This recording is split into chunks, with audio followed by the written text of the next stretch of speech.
Hey everybody, welcome back. Let me crank the volume a little bit here on the Northernlion Plays series. One of the esteemed and renowned Northernlion Plays the Binding of Isaac AFTERBIRTH Plus episodes. See, that's an example, basically what happened. Ooh. I didn't say, hey everybody, and welcome back to Northernlion Plays the Binding of Isaac AFTERBIRTH Plus, and all of a sudden my brain was like, I'm in unfamiliar territory. What do I say? A very blurry blurtation is... you get the idea. Anyway, we've been kind of cruising in Isaac, and I do want to say, we've been cruising... oh my god, this HP is going to be ridiculous right off the bat. We've been cruising on some runs that weren't exclusively great. So I'm not going to suggest that they've been the hardest runs ever. We've had a couple of runs that... oh, you want to do it like this. There we go. Couple of runs that were extremely high defense and very, very, very, very low damage. I don't bust out the 3 varies all that often. This run right now is the best of both worlds. Like a Hannah Montana concert film. I apologize, it's basically a co-opted reference. I was not of the age to be contemporaneous with the Hannah Montana fandom. Depending on the age that you are right now, I don't know, you might be saying, ah, Hannah Montana, I remember watching that when I was younger, those were the days. Or you might be around my age where you were already, you know, a little bit cynical by the time that it had come out. Hannah, all the kids these days just watch Hannah Montana. So the thing is, right, like, I'm pretty sure if you were like 20 when NSYNC was around, you were like, NSYNC sucks. If you were 12, when you became 20, you were nostalgic for this thing that, you know, I own a couple of NSYNC albums, I'm just gonna say it. They kind of suck. I've got nothing against Justin Timberlake as a person, he seems like a cool dude. But as musicians, or artists, they kind of stink. But if you have that kind of foundation when you're younger, you know, you have nostalgia for it when you get older. It's very strange. You don't interpret the things you liked when you were 10 as an adult. You filter them through the lens of like, I liked it when I was 10, I still got a little fondness for it now. That's why whenever I think back to like a movie I saw and I was like, oh, I really like that movie. And then I realized the last time I saw it was in 1998 when I was 9 years old, and I go, I didn't like that movie. A 9-year-old who grew into me liked that movie. I gotta see it again to have some confidence in my opinion. You know, like, I really like Homeward Bound. The movie where all the pets get lost and then they find their way home by doing a road trip across America. Just a classic melange of genres. Family-friendly animal movie combined with a little buddy cop road trip. Who's the cop? If you gotta ask, it's probably you. Shard of Glass. Oh, once I was an atom. Don't know what it does. What's the atom's name? It's a shard of glass. It does not rhyme at all. Now I know you're hearing the voice. You're like, man, NL doesn't sound so good when he's doing that high-end Debbie Harry Blondie voice. Now you're not wrong, as mentioned. You're not wrong, but I have exciting news. Yesterday was legitimately like the first day that I've felt 100% since maybe... I mean, there's not a big backlog in these videos right now, so this is going to be relatively fair in keeping with the time scale of what, you know, basically, this is being recorded pretty close to when it's going to come out. It's been since like June 26th that I've felt normal. Yesterday I felt normal. I got terrible, terrible sleep last night. That's partly exacerbating the vocal issues. Apart from that, I am like actually healthy again. All of my seen symptoms have been disappeared for like 2 weeks. All of my unseen symptoms, like when I climb a flight of stairs, why am I tired? Those have gone away as well. I'm back to being like normal me. Still a little out of shape, but not quite in like I walk down to my car and my quads are sore. like I had for the past 3 weeks or so.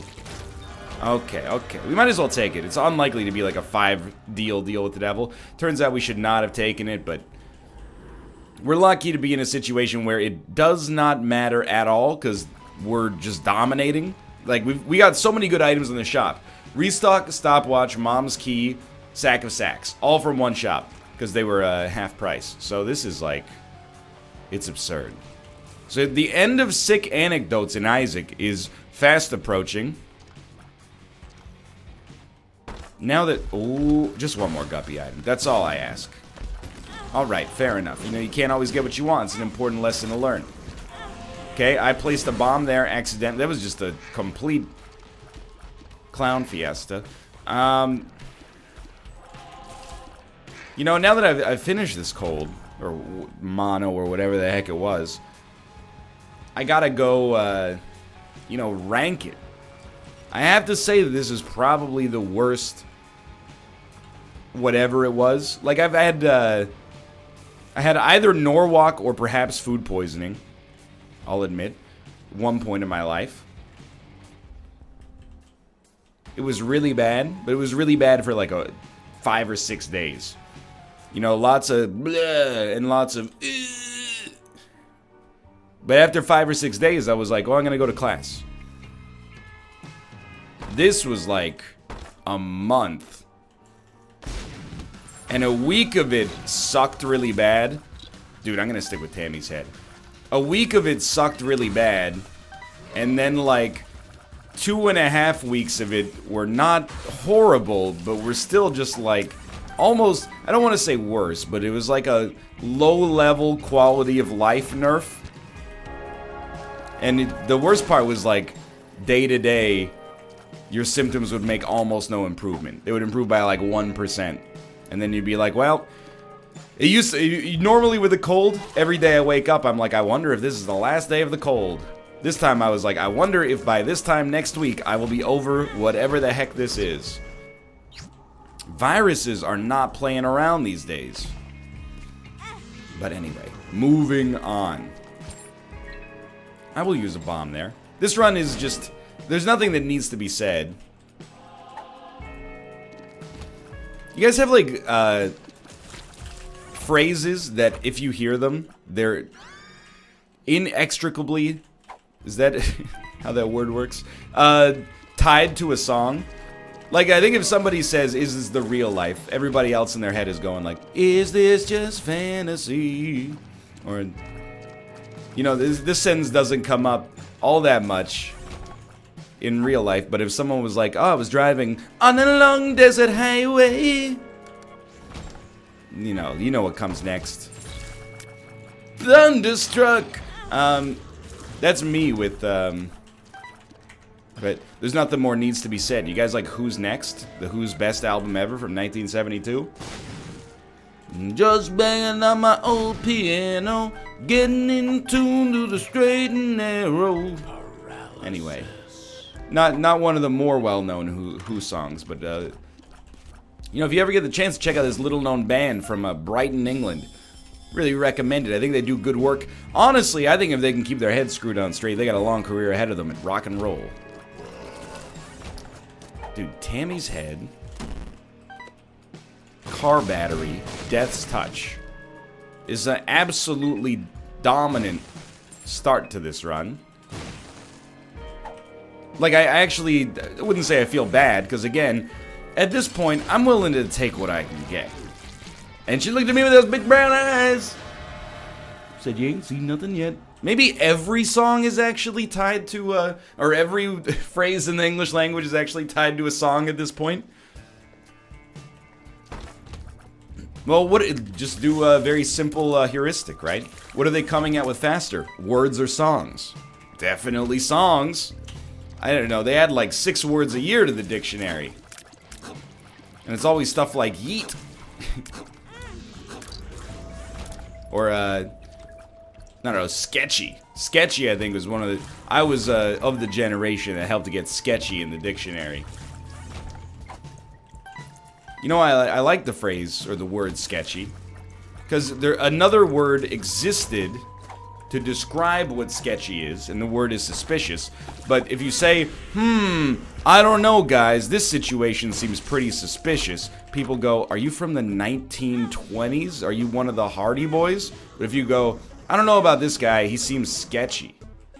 And now you would just say sketch, I'm sure, but stop trying to make sketch happen. Then people go, you're right. And also you phrased it in the way that indicates that you're a cool member of our peer group. If you had said suspicious or something, I would have been real sketched out. Perhaps even skeezed. The world is a vampire. Dude, it's true. Every sentence in the English language. Forever. Tied to a song cannot be torn apart. Teased apart? Doesn't really matter.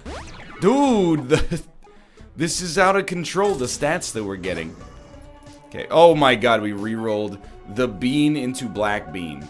There has never been a larger slap in the face while simultaneously technically being a little bit more useful. Not enough to be excited about at all. This is a good test. Dude, that is not a good test. This is now our graduation. This is a matriculation ceremony. The fact that we were able to kill Mega Fatty in one Tammy's head charge means, I mean, if you're only watching this video to see me lose, I think we've actually transcended that, by the way. I think we're now at the point where every loss erodes a little bit of viewer confidence in me. So I do appreciate the wins now. It used to be a time people would get mad if you won too much. Which is why, of course, I deliberately lost many runs. It wasn't because I was bad, it was just because I decided, oh, it's a business decision. If I lose some runs, people will always think that the run's in question. If I win every run, they're gonna be like, ah, what's the point in watching?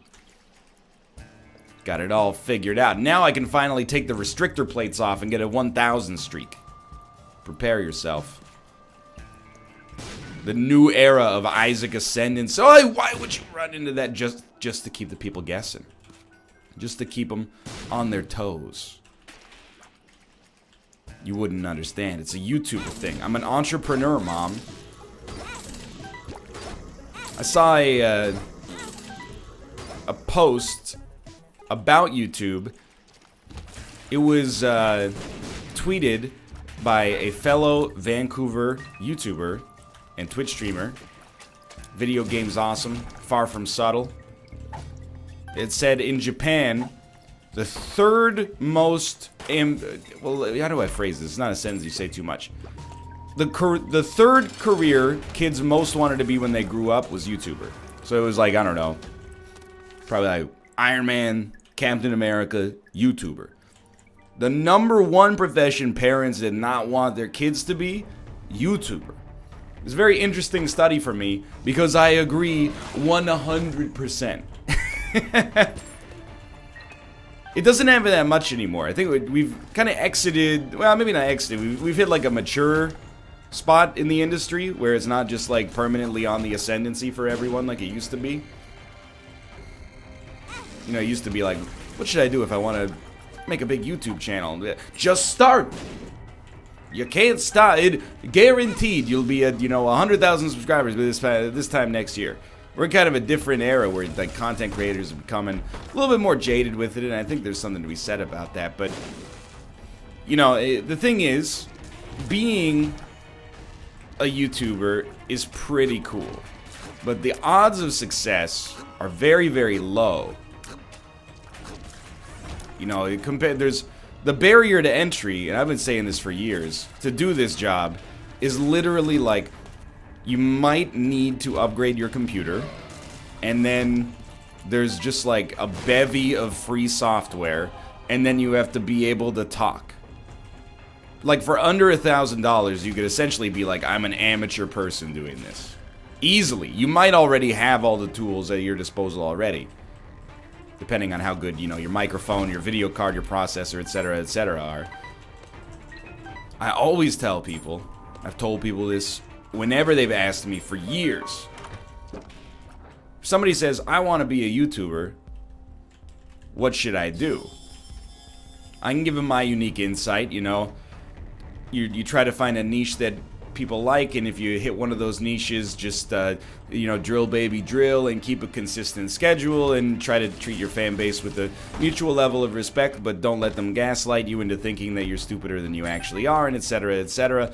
But beyond that, if sometimes you get messages that are like, I'm in high school, and when I grow up, I want to be a YouTuber, what should I do? And my advice in those situations is not what people want to hear most of the time. It's, hey, do the YouTube thing on the side, but please God, if you're starting from zero, please do not take... This is for your own well-being, not for me protecting my own place in the industry. If you're starting from zero, please God, do not take a year to do nothing but try to grow your YouTube channel, unless you have some alternative form of momentum or source of income. Like, if you have a part-time job, sure, that's fine. If you're going to college, university, vocational school, trade school, absolutely. It's a nice hobby you do in your spare time, and then if it takes off, it takes off. If you're just like, I'm spending this year to grow my YouTube channel, don't do it, dude. It's going, in all likelihood, it's going to be a waste of your time. Like, it sounds rude. I don't mean to suggest... It's not a waste of your time if you enjoy it. But it is like a waste of perhaps 1 year of your life that you could be putting towards something more likely to be fruitful for you. Not just financially, but also, like, you know, from the perspective of, like, finding your fulfilling career, if that makes sense. I hope it makes sense. Because there was, like, a video that came out, and it was a guy who had streamed on Twitch, and he'd streamed on Twitch for like 5 years, and he never had what he would describe as his big break. And he was talking about, like, it cost him relationships with his friends, it cost him, you know, his relationship with someone he was in love with at the time. Because what he would do is he would go to his normal job, and then he would come home and he would stream for like 5 or 6 hours a night, 7 days a week. Might not sound like that much, but it should, you know, especially like as an adult. And like, this is not meant to be like, well, if you're a kid, you got plenty of time. But like, as an adult, things fill up pretty quickly, you know? Like, the average adult works a 35 to 45 hour week in North America. And then, what is their free time filled with? Like, a lot of maintenance, if that makes sense. I'm gonna use one of these. Like, whenever you talk to an adult, they're very rarely are they like, I have so much free time, I don't know what to do with it. You know, what do? Well, you wake up at 7, eat breakfast, make coffee, take a shower, drive to work for half an hour, work for 8 hours, drive half an hour home, make dinner, and then you got like maybe 4 hours, 5 hours a night to do whatever you want with, and 2 days on the weekend. Not a whole lot of free time if you're spending 5 or 6 hours a day streaming. That like really cuts into the time that you can spend with your loved ones, right? So I can see how this guy had essentially destroyed his social life by pursuing streaming. And it's a harrowing tale, because, you know, I do think that sometimes in this industry, like, people who are very successful, not everybody, like, this is not meant to make me look like the only person who knows what's up, but a lot of people are like, if you work hard and follow your dreams, you'll succeed. And I'm like, yeah, maybe. It's not that you won't. It's not like you're guaranteed to not succeed. It's more just like, you know, there's a lot of other people who have the same dream. There's no guarantees. So to sacrifice like some known quantities in order to try to make it happen is genuinely sad. Not sad like get a life, but sad like I can totally see why you would have done that. Even though in hindsight, obviously it's a terrible idea for you to spend that much time doing it when it was not working out. Anyway, it's a little too inside baseball, I guess, but yeah, like, I guess that's why, you know, if your kid is like, I want to be a crab fisherman or something like that, you're like, that sucks because it's dangerous. But if that's what you really want to do, you know, crab fishing probably pays decently, and who knows, you might get your own spot on the Discovery Channel, right?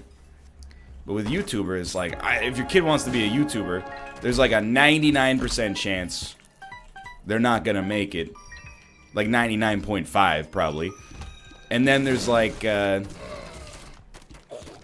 0.5% chance they make it. I think if you're a crab fisherman, there's not really a moment where you either make it or you don't. I mean, you could get on with the right kind of ship captain, I suppose, and that would help you out, but there's a huge variance in success and failure. You know, there's a lot of, well, there's not a lot of, there's like a few incredibly successful YouTubers that are making millions of dollars a year. Probably on the order of like, you know, maybe a couple of thousand worldwide would be my guess, but my numbers there might be off by a little bit. And then there's like a lot of YouTubers that do pretty well for themselves, myself included. I would put myself in that like mid-tier category maybe. It depends like on what numbers you're looking at, I guess, but you know, this isn't really like a pride thing. I think it's fair. Like some people are going to be like mid-size, don't get down on yourself, and some people are going to be like mid-size, don't flatter yourself. And I think that's how you know you're part of that mid-size. And then there's a ton of YouTubers that basically, you know, get by doing what they do. And then there's a lot that make not enough to survive, more or less. And they have to supplement it with income from someplace else. So I can understand why if you're a parent, you would be like, don't do this. It doesn't matter. We're going to reroll it anyway. I can also understand why if you're a child, you would be like, I want to do this job. Because I'm here to tell you, it is pretty much like a kid's dream job. I say that with a little bit of shame in my voice, because I am a 30-year-old man, but, you know, you get to play video games all day, you go to bed when you want, and nobody tells you what to do. It's a dream come true, you know? Now, well, it is what you make of it, I guess. There's a better way to describe it. No. I am going to leave. Because we could reroll ourselves into oblivion. Soy milk. Chocolate milk. Infestation. This is a good one. Weird, but good. You're like, talk more about the grocery store. Okay, I'll talk about the grocery store. We didn't come here to hear about the... I don't know, every now and then it's worth talking about, I think. There are like... People are like, I like hearing the inside baseball stuff. I understand. It's like, you know... How many people out there personally know, like, someone... Like, in real life who is a professional YouTuber? Probably not that many people watching this. You know, I can understand what you'd be curious about. You don't get a chance to ask those questions in your real life. It's like my sister-in-law is a dentist, and my brother-in-law is a surgeon. So, you know, like, we take them out to eat all the time because they're really hard up for finances.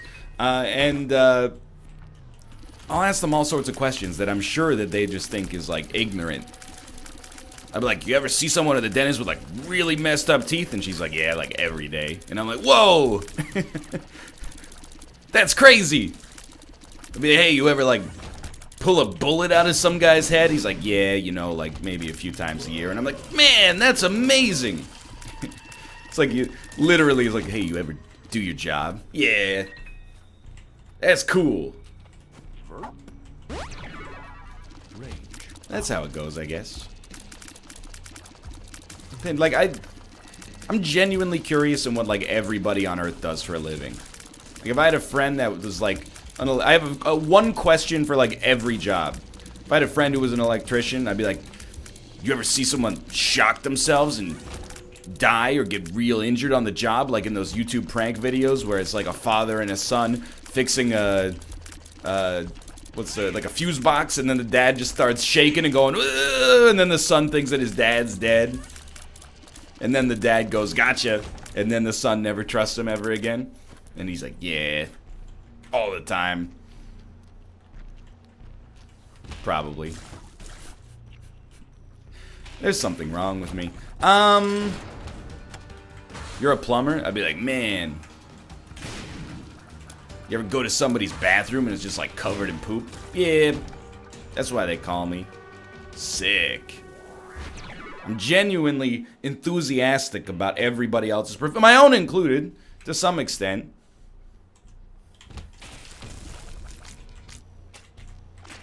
It's nice to hang out with other people that do your job, by the way. Remember at Champions of Fire? You know, you can't talk about this stuff with other people because it comes across as complaining, or don't take this the wrong way, okay? Like, I like where I'm at in my life. But sometimes if you bring up, like, a genuine anxiety to chat, they treat everything as, like, an argument.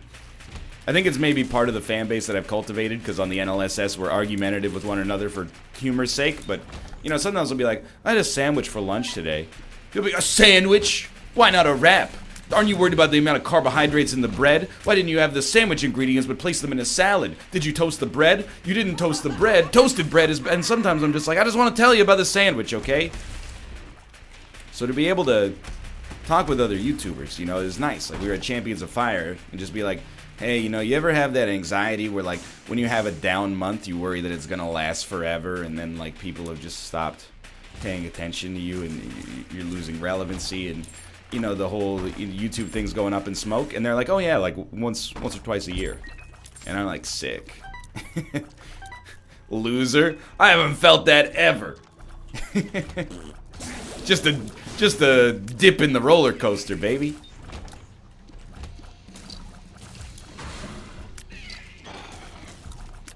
Dude, I need to make an alt if I'm gonna stay on Twitch and be in other people's chats. And I'm being sincere, okay?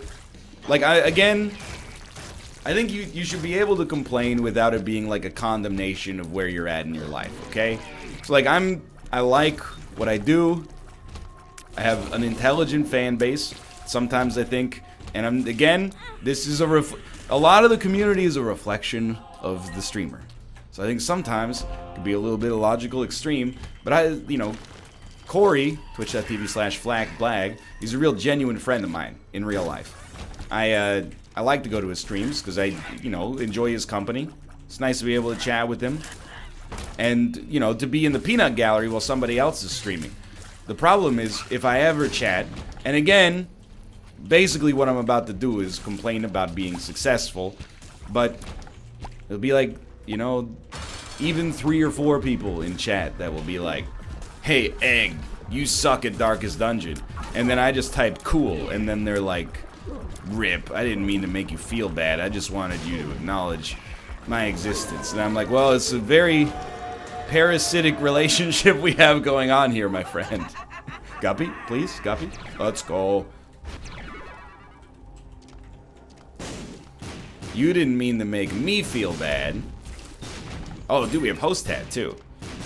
I didn't want to make you feel bad, and then here we are, both kind of feeling a little bit discouraged by this interaction.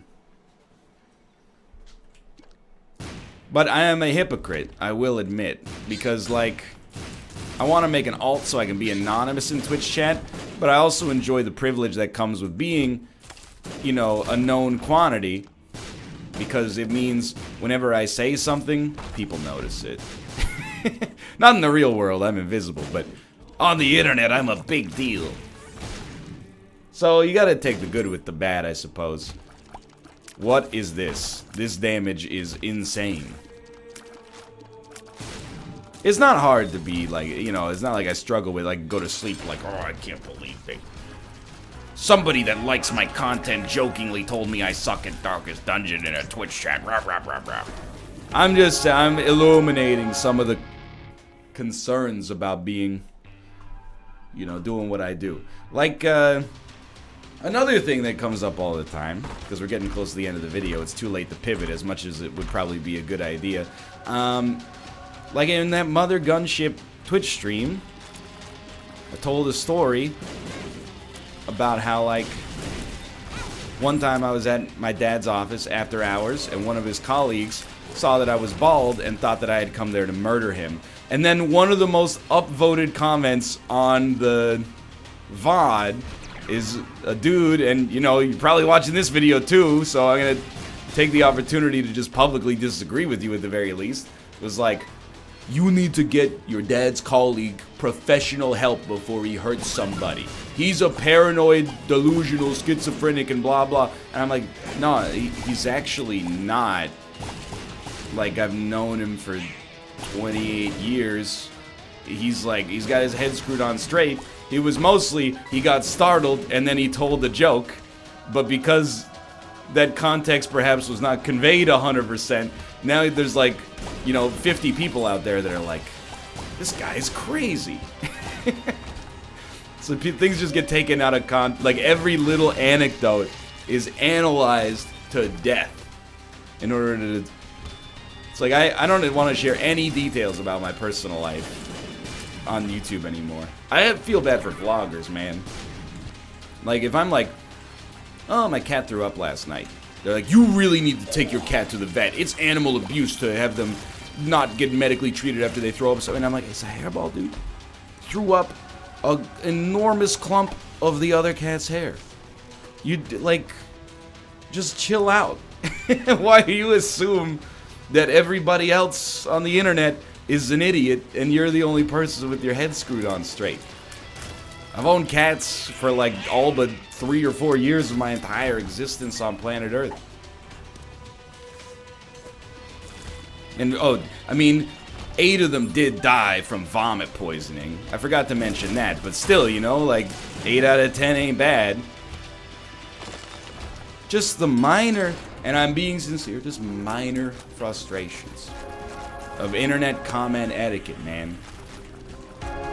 So that's why mamas, don't let your kids grow up to be streamers. I haven't heard that Waylon Jennings song in about 200 years. Anyway, I hope this didn't come across as too bitter. I was mostly trying to give you a series of informal and humorous anecdotes from my life in the box. For now, thanks for watching. I hope you've enjoyed it. If you did, click the like button. Helps out a great deal. Of course, subscribe if you want to see more in the future. For now, thanks for watching, and I will see you next time.